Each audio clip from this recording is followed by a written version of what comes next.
Praise the lord.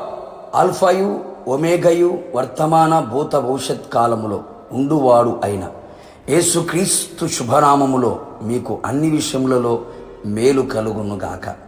ఈ దినపు యేసయ్య జీవపు మాట 55వ కీర్తన 22వ చరణం.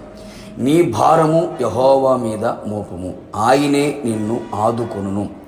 యేసయ్యనే ప్రేమించుచు, ఆయన సిలువను మోయిచు, ఆయన సిలువ నీడలో విశ్రమించుచు, ఈ ఆత్మీయ యాత్రలో ఆనందముతో నడిపించబడుచున్న నా దేవుని పరిశుద్ధ దైవ జనాంగమా, నా యేసయ్య మంచి దేవుడు, అన్ని వేళలా నమ్ముకొనదగిన సహాయకుడు, అన్ని విధాలుగా ఆయనే నిన్ను ఆదుకొనగలవాడై ఉన్నాడు. ప్రస్తుతపు దినములలో ప్రతి ఒక్కరూ ఏదో ఒక భారమును మోయుచు భరించుచు నడిపించబడుచున్నారు. మరికొందరు భారము భరించలేక, భారము మోయలేక కాలము చేయుచున్నారు. అందుకే నా యేసయ్య ప్రేమతో నిన్ను పిలుచుచున్నాడు. ప్రయాసపడి భారము మోయుచున్న సమస్త జనులారా, నా యొద్దకు రండి, నేను మీకు విశ్రాంతిని కలుగజేతును అని ఎంతో జాలితో, దయతో, కరుణ వాత్సల్యముతో ఆయన మనలని పిలుచుచున్నాడు. ఎవరు పిలువలేని పిలుపు కదా.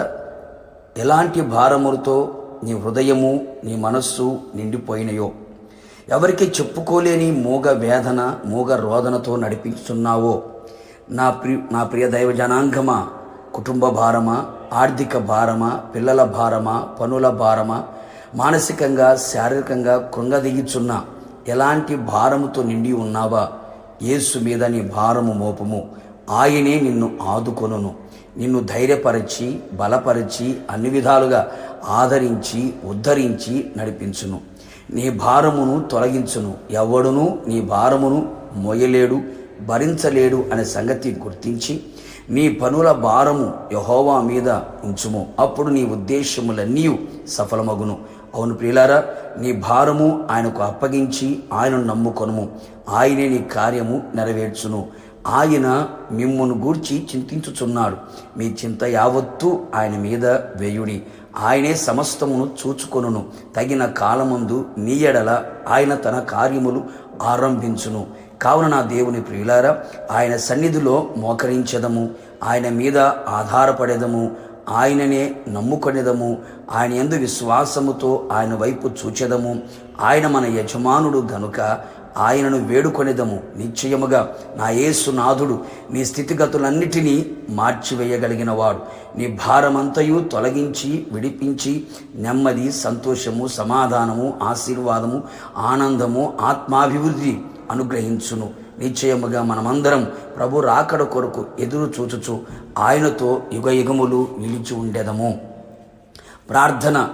మమ్మల్ని మిక్కిలిగా ప్రేమించిన ప్రియ పరలోకపు తండ్రి, నీ పరిశుద్ధమైన నామములకు స్తుతి స్తోత్రములు చెల్లించుచు ఉన్నాం. మరొక్కసారి మీ పాద సన్నిధిలో మీ జీవపు మాట చేత మా ప్రాణాత్మ శరీరములు బలపరచబడుటకు మీరిచ్చిన కృప కొరకే మీకు స్తోత్రం. నీ ప్రజలందరూ ప్రభా ఎలాంటి భారములతో నింపబడి ఉన్నారో ప్రతి హృదయాన్ని చూచిన దేవుడవు. నీ భారము యెహోవా మీద మోపుము, ఆయన నిన్ను ఆదుకొనును అనే మాట చేత మరొక్కసారి మా భారములు మీ మీద మోపేటట్లుగా మీరు కృప దయచేయండి. ప్రతి ఒక్కరిని మీరే ఆదుకొని మీరు ఆగమమునకు మమ్మల్ని అందరినీ సిద్ధపరచమని యేసు నామములో అడిగి పొందుకొని ఉన్నాము తండ్రి, ఆమేన్. నిశ్చయముగా మీరుని మీ కుటుంబ సభ్యులు మీ భారము ఆయన మీద మోపండి, ఆయన మిమ్మలను ఆదుకొనును గాక. God bless you.